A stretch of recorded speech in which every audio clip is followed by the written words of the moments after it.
Бектур Мураталиевдин үй бүлөсү Такай Чака челектин баардыгына суу толтуруп алышат. Антпесе таза суу ылдам эле түгөнүп калат. Конушка ичүүчү суу тартылганы менен алды эле эптеп чыгат. Болсо да суу кечке жуук гана берилет дешет конуштун тургундары. Мындан улам Арча Бешиктин жашоочулары сууну ташып ичүүгө аргасыз.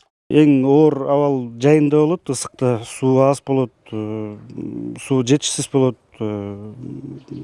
Кээде даже сууну атайын бир жака алыс кошуналарга барып издеп калганда күндөр болот. Эл көбөйүп атат, эл баягы жашаган тургундардын да саны көбөйүп атат. Ошого байланыштуу суу маселеси көп жылдан бери чечилбей эле ушул баягы мурунку бир эски труба менен суу колдонобуз да. Ал трубанын диаметри дагы эски мурунку баягы элдерге жетиштүү болчу да. Азыркы тапта Бишкек шаарындагы жаңы конуштардын жашоочуларын таза суу менен камсыз кылуу үчүн суу курларын тартуу иштери жүрүп жатат.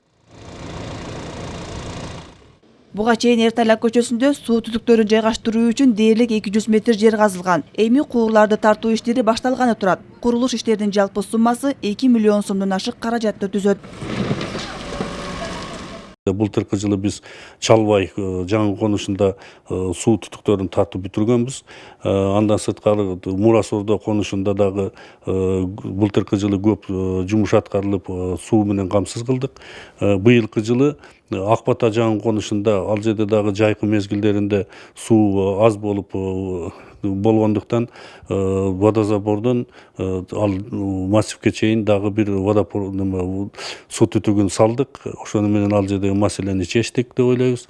Эгерде жумушчулар тынымсыз иштеп өз убагында жетише турган болсо, анда жаңы конуштун тургундары октябрдын аягына чейин ичүүчү таза суу менен толук камсыз болушат. Айжамал Болот кызы, Надежда Оусова, Руслан Сабатаров, Ала Тоо 24.